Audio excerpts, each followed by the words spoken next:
Benu Kantura. Allahov poslanik, govoreći o narodu koji će napasti islamski svijet, kaže: prije sudnjeg dana pojavit će se Benu Kantura, sinovi Kanture, okruglih lica, sitnih očiju i pljosnatih noseva.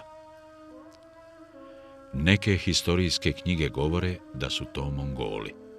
Zapravo, u opisima Allahovoga poslanika spominju se dva strašna velika napada na islamski svijet. Prvi napad dogodio se u Andaluziji, islamskoj Španiji, a to je Ferdinandovo nasilje. Gledano sa svakoga aspekta, to je u potpunosti zapadnjačko divljaštvo. Tada su poubijani mnogi ljudi, uništene biblioteke i popaljene knjige. Drugi napad je nesreća koja je zadesila muslimane od Mongola. Oni su sve kulturne centre u Egiptu, Siriji i Anadoliji sravnili sa zemljom, opustošili sve strane i na kraju se povukli.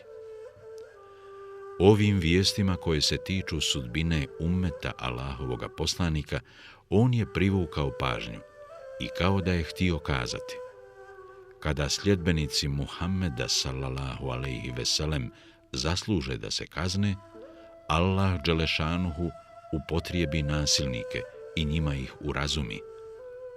Da, nasilnik je Allahov dželešanuhu mač.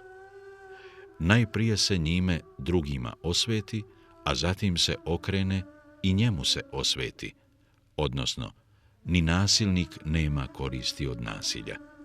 Međutim, Allah dželešanuhu nasilnike najprije pošalje na muslimane, zatim njih potrese i u zemlju utjera.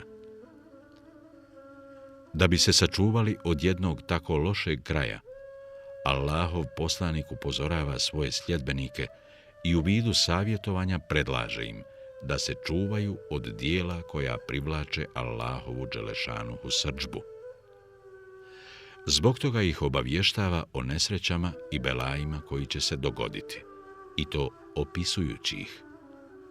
Da, ove riječi koje je on kazao obistinile su se 6-7 stoljeća nakon njega i na taj način jasno dokazale da je on istiniti vjerovjesnik.